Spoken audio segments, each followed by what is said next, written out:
Hey there, and welcome to Alphagal Home Cook, where I share simple, delicious recipes, foods, and snacks that everybody can enjoy.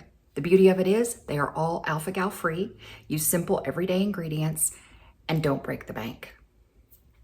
I'm DJ, and today I'm going to be sharing a teriyaki sauce recipe that is so simple and so delicious that you just might stop buying your teriyaki sauce at the grocery store altogether. Let's get started.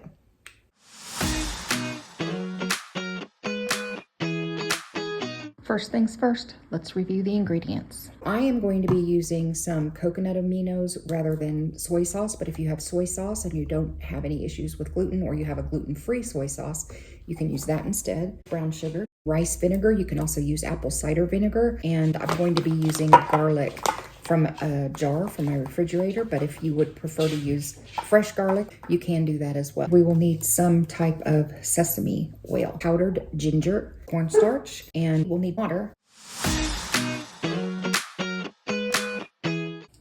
Okay, let's get started with the actual making of the teriyaki sauce. The very first thing we're going to do is add everything to the pan, but we're going to do it in a certain order. Oh, one thing I almost forgot. I have my burner set to about a 3.5 on the gas stove, which is a medium-low, almost a medium. All right, I'm going to put in my teriyaki sauce. I'm going to put in my 1/8 cup of cold water. 1/4 cup of brown sugar. 1/2 teaspoon of powdered ginger. 1 teaspoon of sesame oil.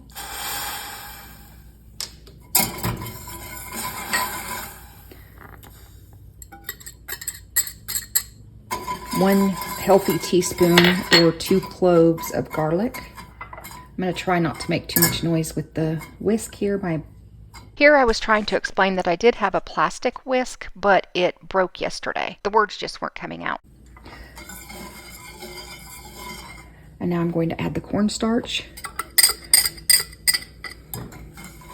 And we're just going to stir this until it starts to thicken.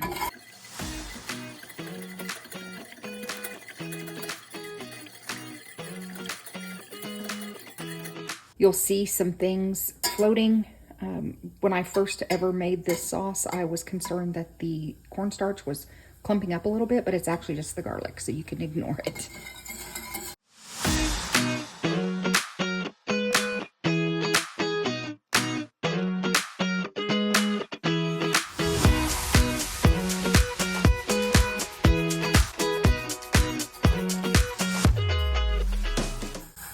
You don't have to stir it continuously at first, even though that's what you're seeing me do here.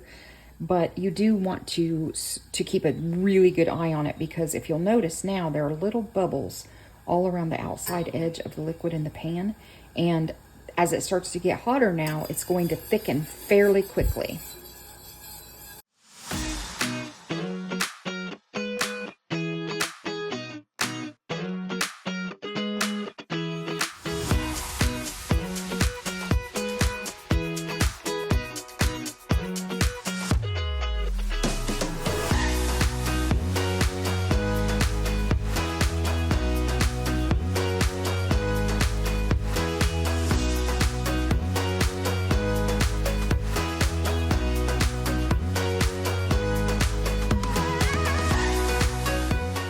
Starting to feel just a little bit of a thickness building into the sauce. You can see it start to thicken.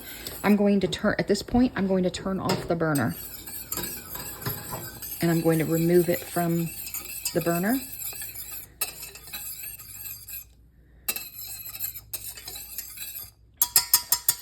And you're done. There's your teriyaki sauce. Now, if you want it thicker, you can cook it just slightly longer. If you want it thinner, you can add more liquid to it. If you have an electric range, don't put the pan back on the heat. And just know that at this point in time, the sauce should be a little bit syrupy, and it'll thicken as it cools down. Our teriyaki sauce has cooled off now. I don't have a plan to use this evening, but it will keep in the refrigerator for about 2 weeks. So I'm going to store it in this jar. Close it up tight.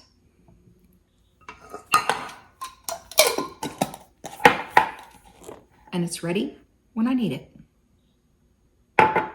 Hopefully you found this video and the recipe helpful. If you did, please give it a like and subscribe down below.